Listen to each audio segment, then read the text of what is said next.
विदर्भामध्ये शाळा 15 जून पासून सुरू करण्यावरून वाद निर्माण झालाय। आता सरकारनं सूर्यदेवाला विनंती करावी। हायकोर्टानं सरकारला खडेबोल सुनावलेत। सरकारच्या निर्णयाविरोधात शिक्षक समिती कोर्टामध्ये गेली होती। विदर्भातील कडक उन्हामध्ये शाळा 15 जून पासून सुरू करण्याच्या राज्य सरकारच्या निर्णयावरून मोठा वाद निर्माण झालाय। या निर्णयाविरोधात नागपूर खंडपीठात प्राथमिक शिक्षक समितीनं याचिका दाखल केलेली असून उच्च न्यायालयानं राज्य सरकारला नोटीस बजावत 9 जून पर्यंत उत्तर सादर करा असे आदेश दिले।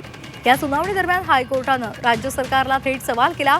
कडक उन्हामध्ये शाळा कशा भरवणार?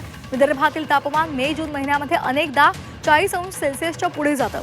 अशा परिस्थितीमध्ये ग्रामीण भागातल्या विद्यार्थ्यांना मोठा त्रास सहन करावा लागू शकतो, अशी चिंता कोर्टानं व्यक्त केली आहे। एकसूत्रीपणा म्हणजे काय? एकसूत्रीपणासाठी भौगोलिक परिस्थिती सुद्धा एकसारखी असायला हवी, पण भौगोलिक परिस्थिती कुठेही एकसारखी नसते।